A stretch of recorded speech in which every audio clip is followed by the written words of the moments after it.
Well, I think you hit it on the head. Is something I brought up last week, and I don't think we discussed enough. Is the whole issue of, we talked about it last week.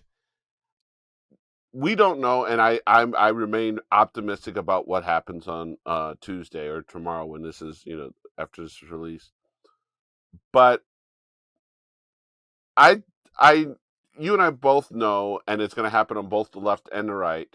The right just loves to talk Democrats, and a good portion of the left does, and second guess what they're doing. But to your point, what could Tim Ryan do differently? Nothing. What Even people who aren't given much of a chance, like a Val Demings, if it's out of reach, first of all, I know some people who were there this week, and there's optimism. Of course, with any campaign you run, you've got to be optimistic, right?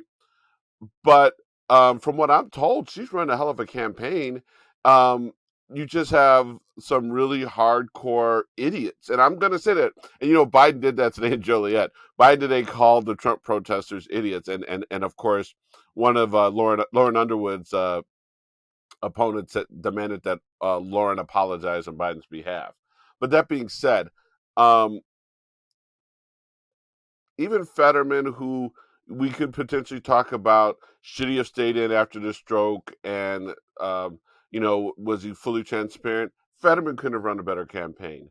Um, and one, I do think that we have to start realizing, those, especially those of us in the Democratic aisle, um, there's something wrong in this country, and a lot of it has less to do with electoral politics as far as strategy, more to do with just voter education. I mean, I do think that a significant portion of the reason why we have these problems is our educational system. If you're curious, if you have morals, if you have values, um, it doesn't take much to realize. Oh yeah, someone could go ahead and complain about inflation, but now I'm going to be a little arrogant. All that tells me is that they're not reading the papers and realizing that international inflation is an international issue, and other countries are going through some things worse than we are. I mean, we just saw what happened in England, and the reason why they have a new prime minister, right? So I do think that there's a lot of people out there who are ignorant, and I'm not sitting here saying we lost because people are ignorant. Because first of all, we might not lose, we might win, but I do think that the Democrats' biggest problem and the country's biggest problem is that we just have a significant amount of people in this country who need to be better informed. Yeah, I will add one caveat to that. I do think that you're right. There is a significant amount of the population needs to be more informed, but I think a bigger problem is the significant amount of voters who refuse to see anything but their own kind of cults like a following. And so I think they are informed, and they're just choosing to ignore that and to go with the cult of personality of Trump or DeSantis or what have you, right? So I think Pennsylvanians know that Dr. Oz is a fraud, but they have no um, integrity to vote for Fetterman. They just can't. They have shame, and that's unfortunate. I think that's a bigger problem. Now, to the actual races, I agree. Val Demings is a great candidate. I just think it's stacked against her, unfortunately, but she's ran a great campaign, right? Mark Kelly, obviously the incumbent there, but great, right? I so let's get into it. Like, we don't have to make official predictions, but here's what I will say. I'm optimistic that we keep the Senate and then we push our lead.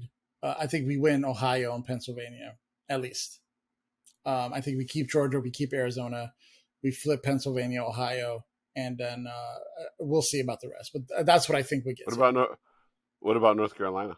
I'm not as optimistic as Pennsylvania and Ohio, but I do think we have a puncher's chance there as well. The House, I'm not as optimistic. I just think, John, I've sent you a bunch of stuff on Twitter the last few days, last few weeks. Young people are voting astronomically higher than 2018 and 2020. Like, I'm not talking a couple points. I'm talking like 2x, 3x of early votes. And we know that the early votes tend to skew more Democratic. Now, some of that could be explained that Georgia limited how early you could vote. So you can figure there's the same amount of people just in less time. So it appears higher. But I've sent you a lot of things from Dave Wasserman, from other pollsters who are just saying they're not predicting races. They're just saying the vote total is even more so in 2018, 2020. That bodes well for us. So it's not that I'm pessimistic in the House. I just think I sent you a couple other things that made me feel a little bit pessimistic, right? If we lose a certain seat in Virginia, we could lose 30 seats total, it might be, but we'll see, right? So I just think I'm less optimistic there. I'm optimistic in that we keep the Senate and push our lead.